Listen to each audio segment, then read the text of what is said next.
Good evening, Nigeria. Welcome to the Issues on the Voice of the People TV. I am your host, Jerry Abiola, and tonight we're taking a deep dive into one of Nigeria's most controversial political decisions, the annulment of the 1993 presidential election by former military leader General Ibrahim Babangida. After decades of silence, Babangida has finally admitted that MKO Abiola won the election.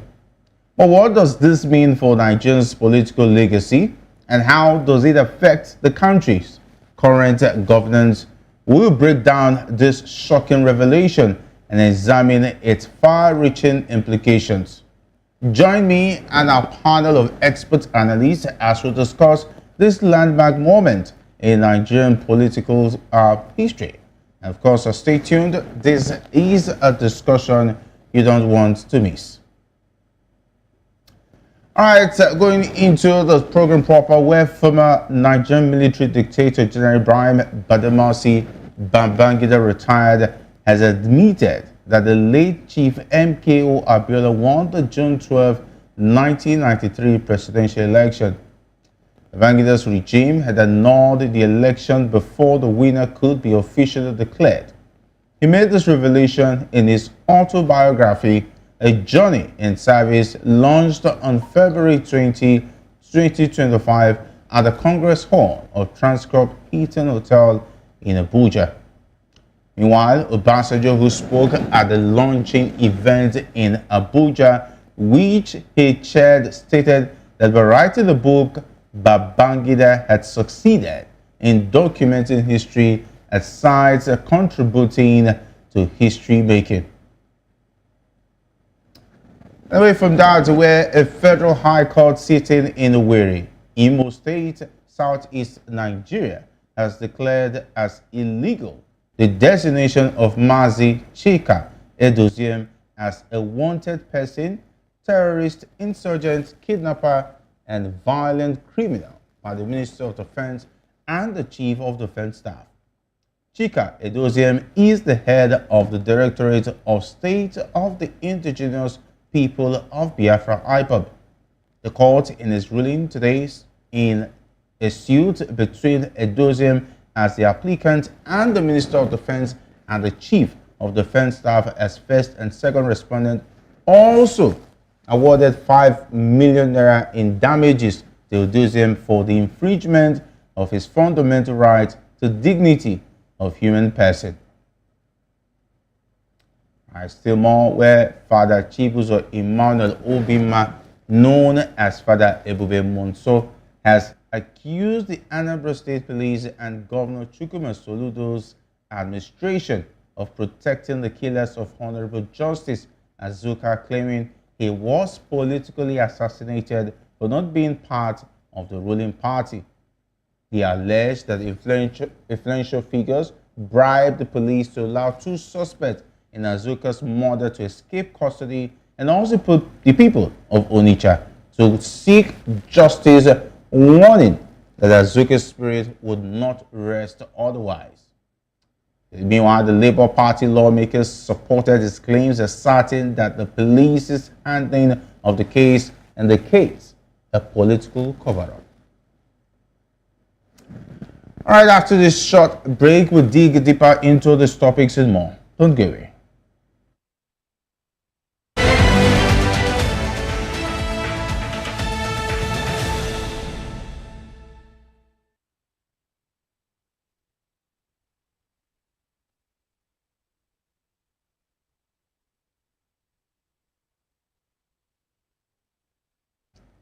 Welcome back. Let's dive straight into today's discussion. We told you earlier that former Nigerian military dictator General Ibrahim Babangida retired has admitted that the late Chief MKO Abiola won the June 12, 1993 presidential election. Babangida's regime had annulled the election before the winner could be officially declared. He made this revelation in his autobiography, A Journey in Service, launched on February 20, 2025 at the Congress Hall of Transcorp Hilton Hotel in Abuja. According to the former despot, who spoke through former Vice President Yemi Osimajo, Abiola satisfied all the requirements. The event was chaired by former President Olusegun Obasanjo, with President Bola Tinubu serving as a special guest of honor. Obasanjo spoke at the launching event in Abuja, which he chaired, stated that the writing the book of Babangida had succeeded in documenting history aside contributing to history making. He also noted that there would be good, bad, and ugly reactions to the book Babangida had written. Babangida stated that MK Abiola, the Social Democratic Party candidate in the June 12, 1993 presidential election, secured a majority of votes and had the necessary geographical spread to become president. He admitted that annulling the election was the most challenging decision of his life. He expressed satisfaction that President Muhammadu Buhari later recognized Abiola as the rightful winner of the election and honored him with the title of Grand Commander of the Federal Republic, an honor typically reserved for presidents. Earlier today, human rights activist and convener of Revolution Now movement, Omoyele Sowore, described Babangida as a murderous dictator who had lived his life in falsehood. All right, today I'm delighted to be joined by two esteemed guests. Here in the studio, we have Mr. Peter Anosike. Mr. Anosike is a philosopher, development economist, and best-selling author. He is also an erudite commentator on economy, finance, politics, and power. Great to have you join us. Thank you for having me. I will understand that our virtual guest is not yet with us, and that eventually when he joins, his name is Ibrahim Momo, a lecturer in the Department of Political Science at Brusali University, Ekpoma. He is a political affairs analyst and, of course, a political commentator all the way from Benin, but definitely he's not here with us yet. And when he joins, we'll get to let our viewers know. All right, let's hit the ground running with Mr. Anosike, ever efficient and ready, guns blazing, okay, and looking very, very official today. I'm really excited to see him here with us. But let's go straight to the conversation. Why do you think it took General Babangida over 30 years to admit that MK Abiola won the June 12 election? Well, Ibrahim Babangida, when he was in office, he was known as the Maradona.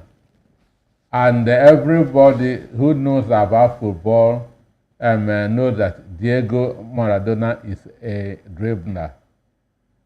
So Babangida has been dribbling Nigerians. Up to this point, he can no longer dribble anymore because nothing again is on his side. So it is no news that MK Abiola won the 1993 general election. But what is news in this my journey in service is that Babangida portrayed himself as a coward in the book. Babangida portrayed himself as a coward. Babangida should or gave the impression that he was not in charge of the government, that it was General Sani Abacha that was in charge. Because you are the C-in-C, you are the commander-in-chief, and you are now saying that it was Abacha that led the group that annulled the election. Understand? So you were writing how meetings were being done without your involvement, without your knowledge. Understand me? So for me, I'm sure that most Nigerians don't know about this. And again, Abacha is not alive to defend himself. This is one minus in the book. That's why I like what Dende Faratemi did. He wrote his book when after Babangida is still alive. And this is what brave people do. This is what courageous people do. You don't have to wait until all the actors in a story has died before you can now come out with a book. Whatever he wrote now, he had that knowledge 30 years ago. According to the information, most of them in the military those days were very much afraid of Abacha due to the fact that he was fearsome and dangerous, according to those within the military at that point in time. And you could maybe understand why IBB may be the head of state, but he has some people he is afraid of. But he was boasting that he was not only in government, he was also in power. Understand me? He was not only in government, he was in power. Look, the mindset was that Babangida reserved Abacha to take over from Ernest Shoneko. Why didn't he retire Abacha at that point in time? Understand me? Why did he understand me? So these are permutations. Do you think he would have had the power to retire Abacha? Because according to the information I'm just sharing with you, of course, which we also knew somehow that Abacha was a very tough nut to crack. He was a very, very dangerous man. And do you think IBB would have dared him at that point in time, knowing that he was already on his way out? IBB was the commander-in-chief. All the powers are within him. Understand me? You cannot be a commander and be afraid of somebody under you, which means you are not really in charge. So he portrayed himself as a coward in that book. So Obasanjo, who has passed through this road before, said the truth. That would be the good, the bad, and the ugly in the book. So it would appeal to some people, it would not appeal to some people. So this issue of pushing the annulment of June 12th to Abacha will not resonate with a lot of people. So it showed that Babangida was a coward in office. Wow, quite a big word to use there. And how do you assess the long-term impact of Babangida's annulment on Nigeria's democratic journey from 1993 now to 2025? What impact did that annulment make? Well, I can say that the annulment hastened the democracy that was given in 1999, because then it created a lot of awareness. People were then ready. We must fight for this the democracy. And from that 1993, it came 1999. It came 1999. That's 6 years after. And because it is believed that Abiola won, that was why the Nigerian state decided that only the Southwest would present the presidential candidates for the election. That was why Ondu Fandaye and Olusegun Obasanjo were the two people that contested the 1999 presidential election, because they want to compensate the Southwest because of what happened in 1999. All right, we understand that our virtual guest from our Benin station is with us, talking about Comrade Ibrahim Momo, a public affairs analyst and political commentator and a lecturer of political science at the Bruce Ali University in Ekpoma. Good evening. It's great to have you on the issues this evening.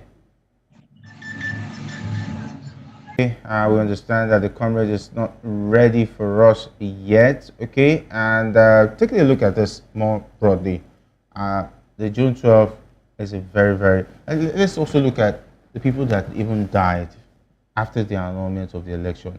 There were a lot of people who lost their life, mostly in Lagos, and a lot of things went wrong since that annulment of the election, and since then to now, casualties, hopes, dreams, that were lost, who takes the blame? Who apologizes to these people? How would you say Nigeria will recover from this with this new revelation coming from Babangida? Is it going to make any difference? Has it made any difference? Well, the issue is the rightful person to apologize to Nigerians is Babangida, because he was the commander in chief at that point in time. So it was his regime that annulled the election. So which led to the confusion, to the chaos, to the riot that led to the death of a lot of people. And in Nigeria, when they say people don't, are you dying and nobody remembers you. So you cannot, we don't know how many people that died during that June 12th struggle. And I know that in some countries, their pictures will have been taken, their names will have been taken and put somewhere for remembrance. But this doesn't happen in this country. Understand me? It doesn't happen in this country. We have forgotten about it. That is one of the things that those in power are using against the Nigerian masses. We move on very, very easily. Understand me? We move on very, very easily. The day I interviewed Jeremy Johnson, the Nigerian that killed Samuel Doe. Yeah. Yes. The day I interviewed him, I asked him, "What do you think about Nigeria?" He said, in their country, that something will happen in Nigeria. They will think that Nigeria has finished, that Nigeria will break, that Nigeria will scatter. Within a short time, everybody will move on as if nothing happened. So this is the mindset of the politicians. That's why they can steal all the money in the country. Understand me? Next week, another news will break. We'll forget about what happened. So Nigeria know how to move on as if what happened that does not really, understand me? So it is a minus on our people.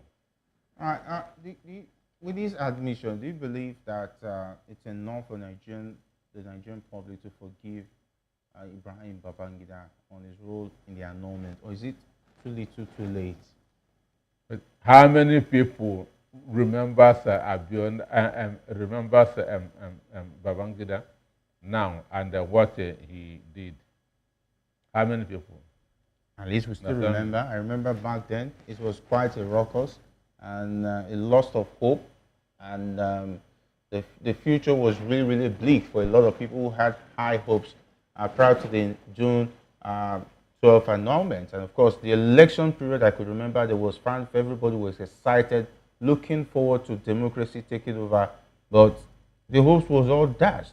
A lot of tears, blood was shed, and the hope of the whole nation was tattered, torn into pieces by that annulment. Do you know that that one of the reasons why we are in this economic mess is IBB, Babangida?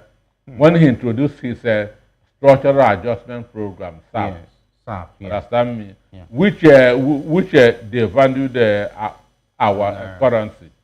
Since then, we have not recovered from it. Understand me? So, how many Nigerians know this? You know about it. And the people that are still going to Babangida to pay homage. Babangida is still a hero to some people. He's still a hero to some people. Assuming that Babangida has contested the election, he will have Nigerians will have still voted for him. So we forget easily, we move on easily. Understand me? That's why our politicians will keep on riding on us. Okay, what does Babangida's recognition of Abiola as the rightful winner, say about the evolution of Nigeria's political leadership? Well, for me, the father of a modern Nigeria, that's should be MKO Abiola, he introduced us a consciousness that is still leading up to today. Understand? Abiola was not a saint. Understand me? He was not a saint, but he played a lot of impact. Mind you, the election then was tagged option A4. Understand me? And stand behind who stand behind their candidates. Understand me? Which in a way is dangerous. You see who you are voting for. But we still regard it as the most free, fair, and credible election in the country. So when we talk about elections in the country, Abiola's own come first, even though it was not all that free, fair, and credible, because I still remember that, you use ink. I still remember that some people would rub gum, that's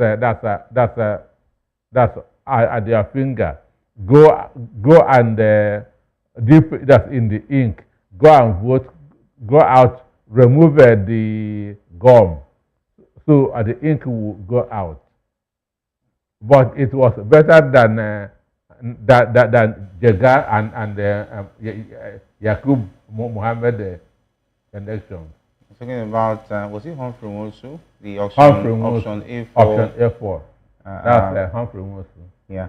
Okay. In light of this admission, how do you see the relationship between the Nigerian military elites and the current civilian government, especially with Obasanjo and Tinubu's involvement? Because we even saw Yemi Osinbajo was more or less leading the speech at the ceremony today.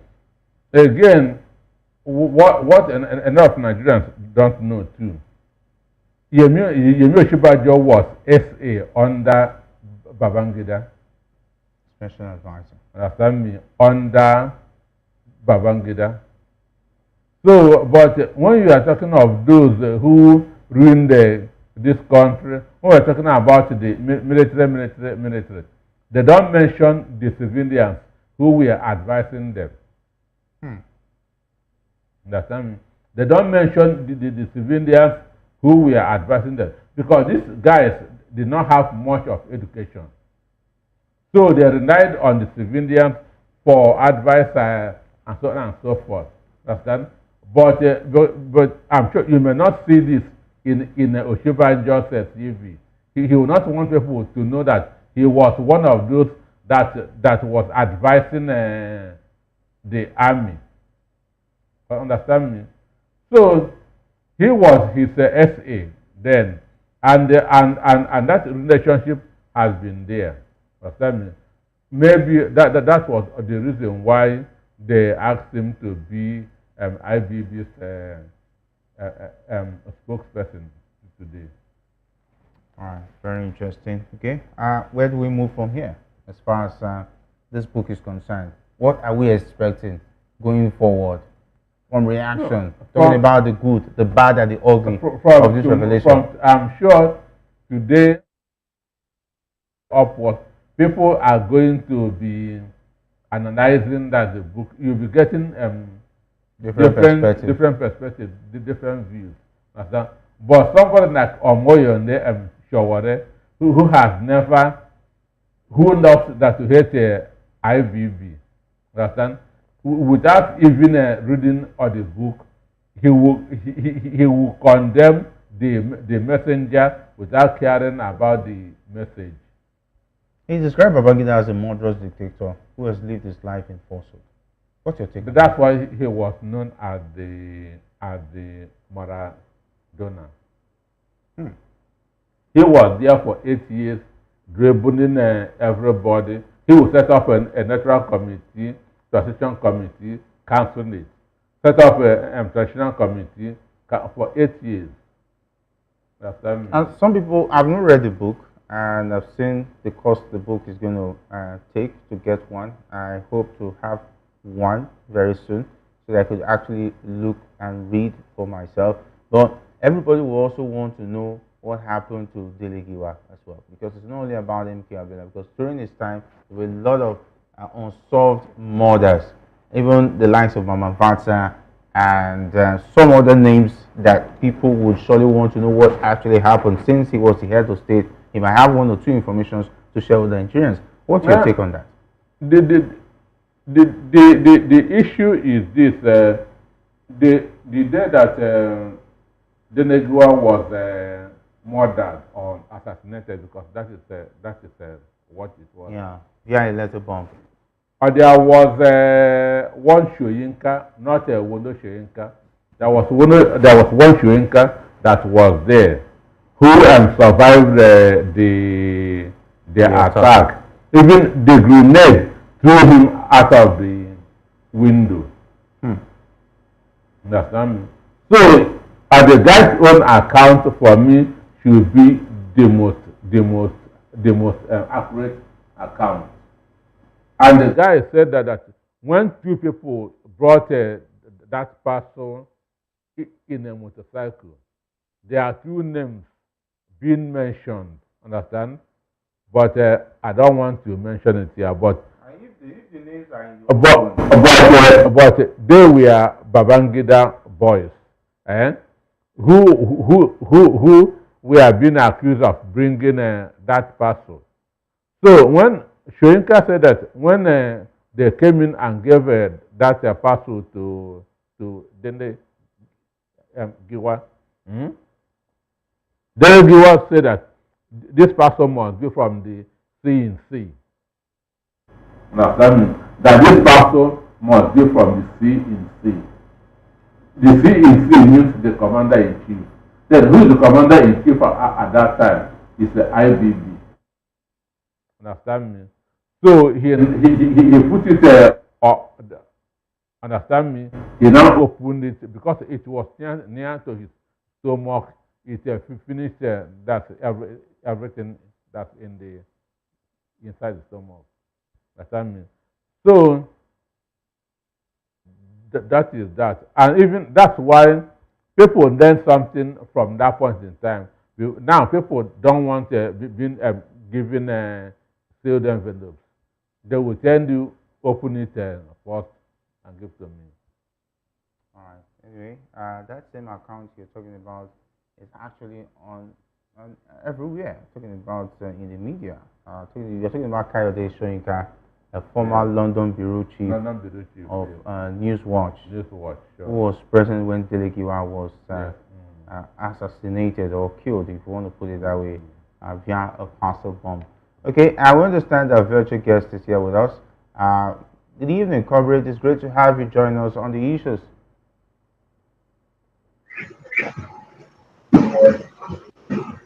Hello, good evening. Good evening. Good evening, comrade Ibrahim Momo. Yes, good evening. Thanks for having me. All right, we're just talking about the admission of Ibrahim Babangida after 30 years, admitting that MK Abiola won the June 12th election. What do you think about this, and why did it take him over 30 years to come out to admit that Abiola won the election? Well, I watched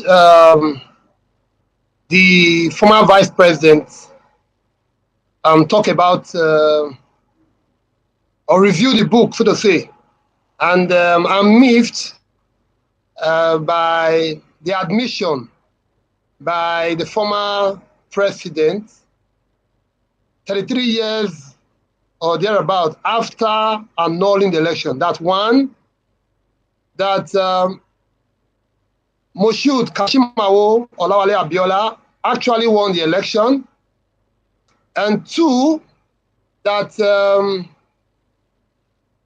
he admitted annulling a valid election, stating the fact that he won majority of votes cast and won, as it were, then 1/3 of votes cast in at least 2/3 of the constituencies, 110,000 constituencies or thereabout. I want to say that today, yes, it is public admittance of guilt. But it is much, much more deeper than that. It is much more fundamental than that. That the former head of state, Ibrahim Badamasi, is admitting that he derailed good governance in the state, in this country.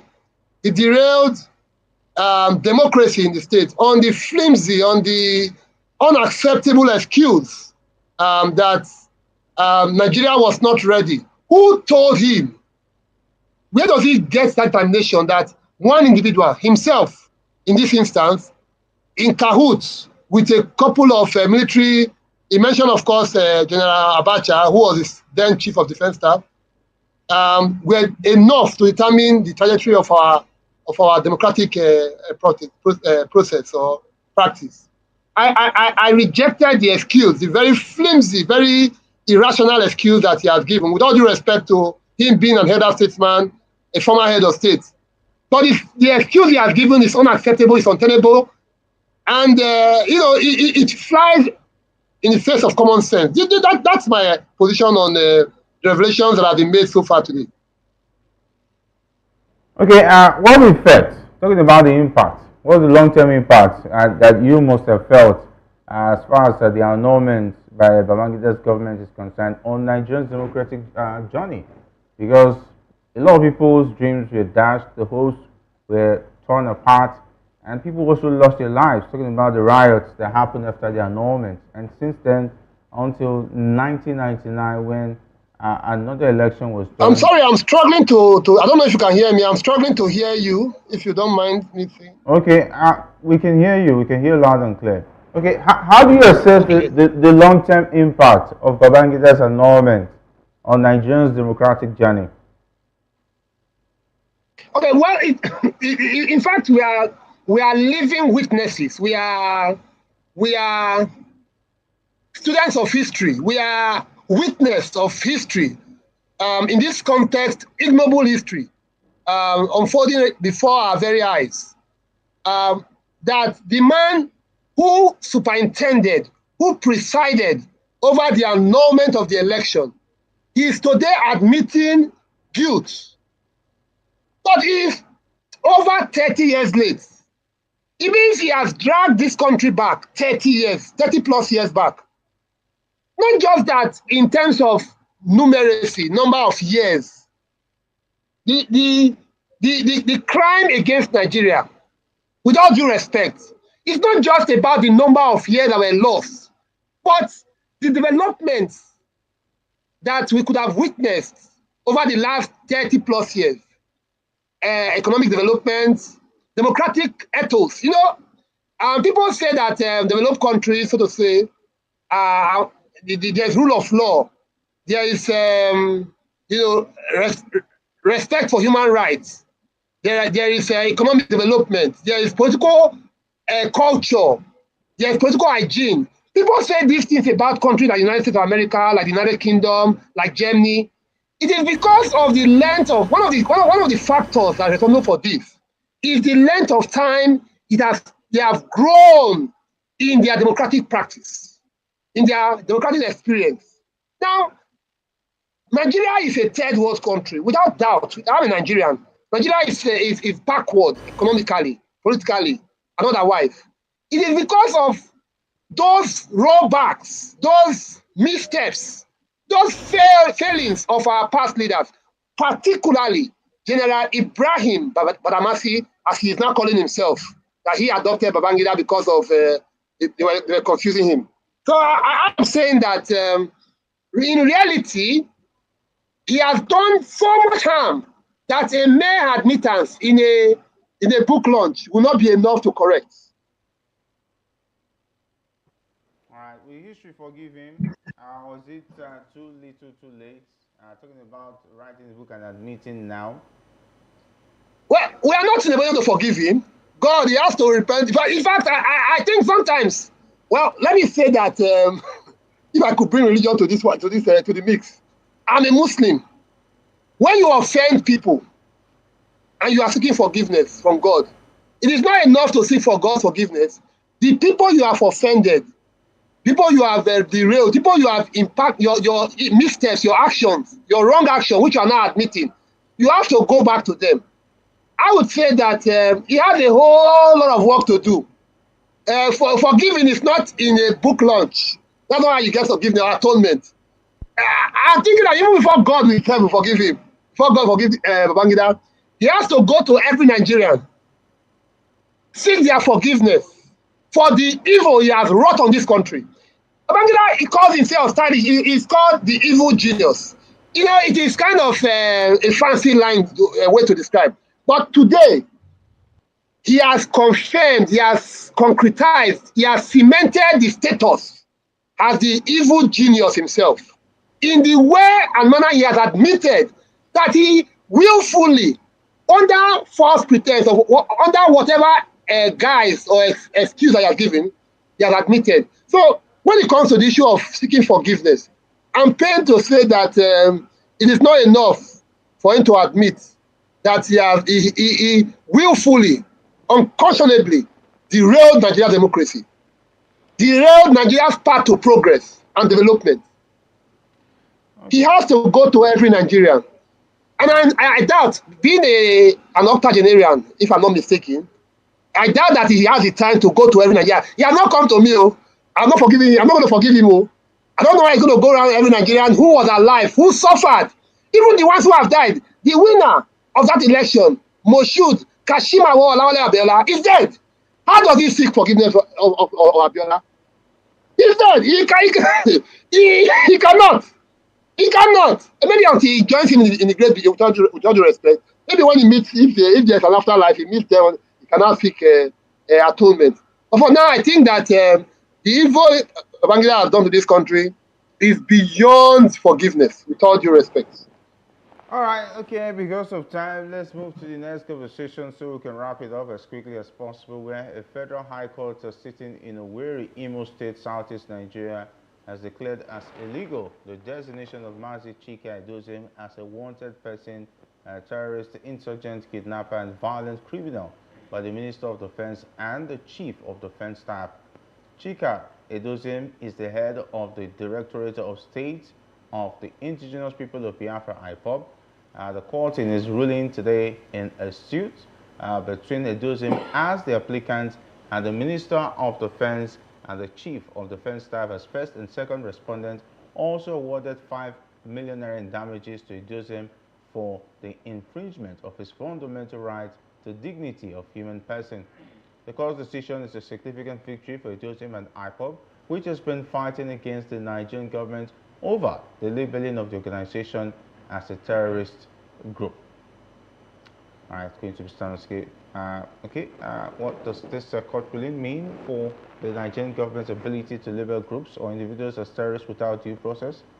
Well, it's a victory for Nigerians, not just those years, because a lot of things are going wrong in this country. An instance, parading people, arresting and parading people as criminals, as kidnappers, as terrorists, without court declaring them terrorists, without being convicted, is wrong. Yeah. So the IGP or the CDS has no power to label anybody anything. It is only a court of competent jurisdiction that has that right to declare somebody a kidnapper, that's a violent person, and so on and so forth. So, but here in Nigeria, we don't abide by it. So for me, for the first time in many years, this is a positive sign from our corrupt, complicit judicial system. So it is a positive news. And again, police should stop parading people and calling them any name until court declared them that. Understand? Because I have seen people who have been paraded, and at the end of the day, court would discharge and acquit them. You have spoiled their names, you have spoiled their businesses. People will be running away from them. Understand? Because you have convicted them even before the court. So it is very, very wrong. It is very, very wrong. So for me, it is a victory for the Nigerian masses. All right, let me go to you, Comrade Ibrahim. How significant is the 5 million naira damages award and the public apology in altering the government's stance on IPOB and its leadership? Is this going to weaken the government's authority over IPOB? Opinion is very straightforward. I think that I deplore the lack of diligence in first investigation before attempting a prosecution. So I'm happy that indeed there's still rule of law. There's still protection of the basic rights of Nigerians, at least in the judiciary, which means that the government cannot. This is a democracy. It is not a kleptocracy. It's not a military rule. So you cannot abridge or infringe on the rights of people and go scot-free. So the fine, so to say, that the court has placed is very appropriate. People cannot be cannot be said to be guilty by association. People cannot be said to be guilty by whether because of the ethnic group they belong to, because of the religious position they belong to, because of their views, which they have the right to express. I think every individual has his individual fundamental rights as human beings in the first instance, and as Nigerian citizens. So it's something that comes to me with much joy. That, but I don't know I'm not sure this is a court of final jurisdiction, which means that it appears that, if I'm not mistaken, the government may want to appeal the decision. So, but it's a victory for the rights, victory for democracy, victory for the protection, sanctity of the rights of Nigerians, writ large. That's my position on the fine, the judgment. All right, he just put the question into my mouth there, because I was going to ask if the Nigerian government will comply, or are we going to see another legal challenge from the government on this matter? Well, for me, most of the time, police don't pay fine imposed on them. That's I mean, most of the time, police don't pay fine imposed on them. But most important thing is that court has given its verdict. Yeah. Understand? There's now a precedent. So our jurisprudence has increased. Understand me? So whether the 5 million is paid or not paid, they have learned that we all have freedom of association. Understand me? We all have freedom of association, and you cannot dictate to me who will be my friend or who will be my enemy. All right, of course, and that's where we draw the conclusion on the show this evening. I want to say big thanks to Comrade Ibrahim Momo, though joining us rather halfway. I must say you have done so well bringing your insights on the issues this lovely evening.